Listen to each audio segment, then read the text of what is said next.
আজকে হচ্ছে আমরা উদাহরণ 4 সমাধান করব।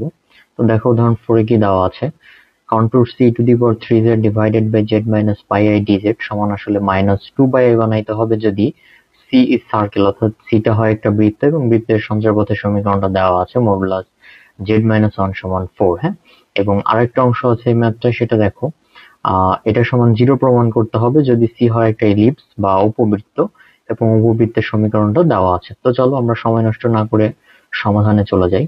তো আমরা হচ্ছে প্রথমে প্রথম অংশের সমাধানটা করব, অর্থাৎ যদি বৃত্ত হয় তখন যে -2 পাই আই হবে সমাধান করে এটা বের করব। এখন এই বৃত্তের কেন্দ্র কত হবে? তো এই বৃত্তের কেন্দ্র হবে 1, 0 এবং ব্যাসার্ধ কত হবে? এই বৃত্তের ব্যাসার্ধটা হবে 4। কি করে আসলো আমরা এক্সাম্পল 5 সলভ করার সময় বলে দিয়েছি, তো এখন আর রিপিট করছি না। ওকে, তো চলো এখন করা যাক। তার আগে আমরা ধরি প্রতি ম্যাথে একইভাবে শুরু করতে হবে f of z। তো এটার f of z কত হবে? f of z হবে e to the power 3z, বুঝতেই পারছো। তো e to the power 3z হচ্ছে f of z এর মান। আচ্ছা, তো এখন আমরা প্রথমে দেখবো এই ফাংশনটা অ্যানালাইটিক কিনা সেটা কি করে বের করা যায়। তো চলো সেটা আমরা করে ফেলি। e to the power 3 into z মানে কি? z মানে হচ্ছে x plus iy।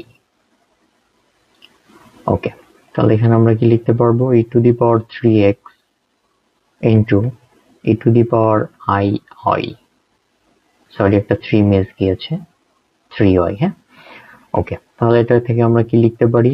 e to the power 3x থেকে গেল, আর e to the power i theta, এটা সূত্র হচ্ছে cos থেটা। হ্যাঁ, তো থেটা মানে হচ্ছে 3y plus i sin theta. আচ্ছা, i sin থেটা, থেটা মানে হচ্ছে 3y।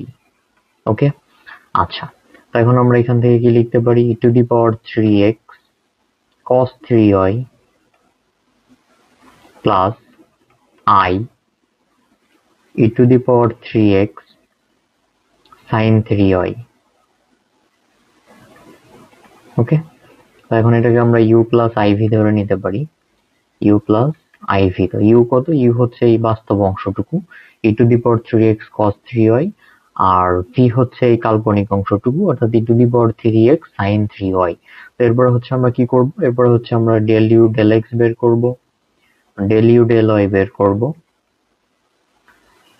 del v del x বের করব, del v del y বের করব। তো কচি রিমান সমীকরণকে যদি সিদ্ধ করে তাহলে কি করতে হবে? del u del x এবং del v del y সমান হতে হবে del u del y এবং minus del v del x সমান হতে হবে। যদি হয় তাহলে বলবো এই ফাংশনটা অ্যানালাইটিক হবে। তো এক্সাম্পল 5 এ আমি এটা করে দেখিয়েছি, এজন্য আর আমি এই পার্শিয়াল ডিফারেন্সিয়েশন গুলো করলাম না। তোমরা অবশ্যই করে চেক করে নিবে যে এটা অ্যানালাইটিক ফাংশন কিনা। ওকে, চলো আমরা এখন একটু সামনে আগাই। তো এখন দেখো এখানে এর মান কত? z মাইনাস পাই আই, তার মানে বুঝতেই পারছো z সমান এর সমান হয়ে যাবে পাই আই। কেন? কারণ আমার কচি সমাকলন সূত্রে কি ছিল? z মাইনাস a ছিল, তার মানে এই অংশটুকু হচ্ছে a। তাহলে মডুলাস z কত হবে? মডুলাস z হয়ে যাবে আসলে পাই। তো পাই মানে কত? 3.14। তো মডুলাস z কি করে পাই হবে? তো বুঝতেই পারছো এটা কাল্পনিক অংশটাকে আমরা প্লাস 0 লিখতে পারি। তাহলে মডুলাস z মানে কি হবে? রুট ওভার কাল্পনিক অংশের স্কয়ার, তার মানে পায়ের উপর স্কয়ার প্লাস বাস্তব অংশের স্কয়ার। তো বাস্তব অংশ হচ্ছে 0, তার উপর স্কয়ার। তো এটা যদি আমরা করে দিই তাহলে রুট আর স্কয়ার কেটে যে শুধু পাই থাকে। ওকে, 3.4। বৃত্তের ব্যাসার্ধ কত ছিল? 4, তার মানে এটা হচ্ছে বৃত্তের ব্যাসার্ধের চেয়ে ছোট। তাহলে আমরা বলতে পারবো এটা কোথায় অবস্থিত? এটা হচ্ছে বৃত্তের ভেতরে অবস্থিত। আর বৃত্তের ভেতরে অবস্থিত হলে কিন্তু ইন্টিগ্রেশনের মান 0 হবে না। হ্যাঁ, যদি বৃত্তের উপরে অথবা ভিতরে থাকে। বৃত্তের বাইরে চলে গেলে তখন আমরা বলবো কচির যে থিওরেমটা আছে, সমাকলন থিওরেম, ওইটা দিয়ে বলতে পারবো যে ইন্টিগ্রেশনের মানটা 0 আসবে। তো চলো এখন আমরা করে ফেলি। আমাদের কি দেওয়া ছিল? দেওয়া ছিল contour c e to the power 3z dz divided by z minus pi i, z minus pi i। ওকে, তো এটা যদি আমরা করে দিই কি পাবো? এটা করলে কচির সমাকলন সূত্র অনুযায়ী 2 পাই i f of a, এ মানে কত? এ মানে হচ্ছে পাই i। ওকে, সমান 2 পাই i f of pi i। আমার f of z কত ছিল? f of z ছিল আমার হচ্ছে e to the power 3z, তাহলে জেড এর জায়গা হচ্ছে আমরা পাই আই বসাই দিলে এফ অফ পাই আই এর মানটা পেয়ে যাব।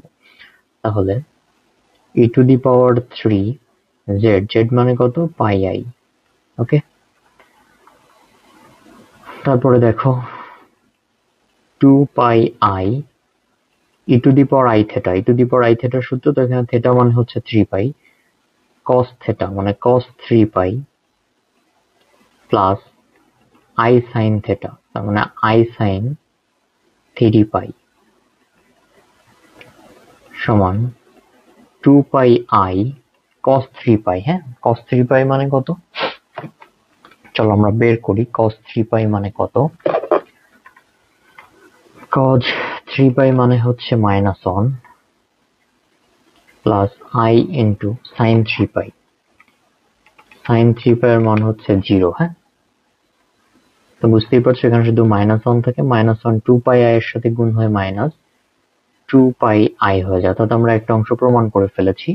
কি প্রমাণ করে ফেলেছি, অর্থাৎ যদি আমাদের এটা বৃত্ত হয় তাহলে আমাদের প্রমাণ করতে হতো যে 2 পাই i হবে, -2 পাই i হবে। তো আমরা প্রমাণ করে ফেলেছি কোন অংশটুকু, এই অংশটুকু প্রমাণ করে ফেলেছি যে সি সার্কেল, অর্থাৎ সিটা যদি বৃত্ত হয় তাহলে -2 পাই i হবে। তো এটা আমাদের শেষ প্রমাণ করা। এখন আমরা দ্বিতীয় অংশে যাব। তো আগে আমি একটু মুছে দিচ্ছি এটা।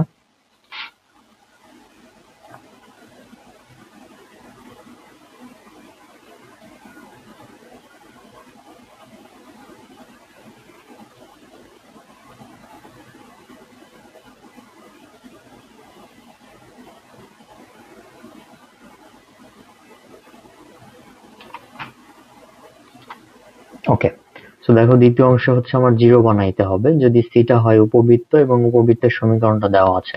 তার আগে তোমরা একটা জিনিস নোট করে নাও, সেটা হচ্ছে modulus z minus a plus modulus z minus b সমান যদি ডি হয় তাহলে এটা একটা উপবৃত্তের সমীকরণ এবং এই উপবৃত্তের উপকেন্দ্র হবে a, 0 এবং b, 0 আর উপবৃত্তের বৃহৎ অক্ষের দৈর্ঘ্য হবে, বৃহৎ অক্ষের দৈর্ঘ্য তোমরা জেনে থাকবে উপবৃত্তের দুইটা অক্ষ আছে, একটা বৃহৎ অক্ষ, একটা ক্ষুদ্র অক্ষ।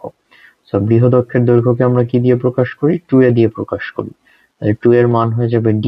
তাই এই সমীকরণের সাথে যদি কম্পারিজন করি তাহলে বুঝতে পারবো এই উপবৃত্তের উপকেন্দ্রটা হবে, একটা হবে 2, 0 আর একটা হবে -2, 0 এবং এই পাশে 6 আছে, তার মানে বৃহৎ অক্ষের দৈর্ঘ্য হবে 2 এর সমান 6। এতটুকু আমরা বুঝলাম।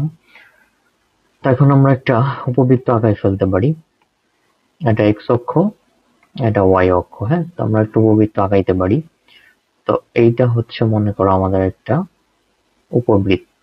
ওকে, এই উপবৃত্তের x অক্ষটা হচ্ছে বৃহৎ অক্ষ, তার একটা উপকেন্দ্র এখানে অবস্থিত আর একটা উপকেন্দ্র এখানে, একটা -2, 0 একটা 2, 0 আর এই উপবৃত্তের কেন্দ্র হচ্ছে এটা, যেটা হচ্ছে 0, 0। তো বুঝতেই পারছো এর বৃহৎ অক্ষের দৈর্ঘ্য 6, তার মানে এই কেন্দ্র থেকে এই পর্যন্ত হচ্ছে তোমার 3, কেন্দ্র থেকে আবার এই পর্যন্ত হচ্ছে 3।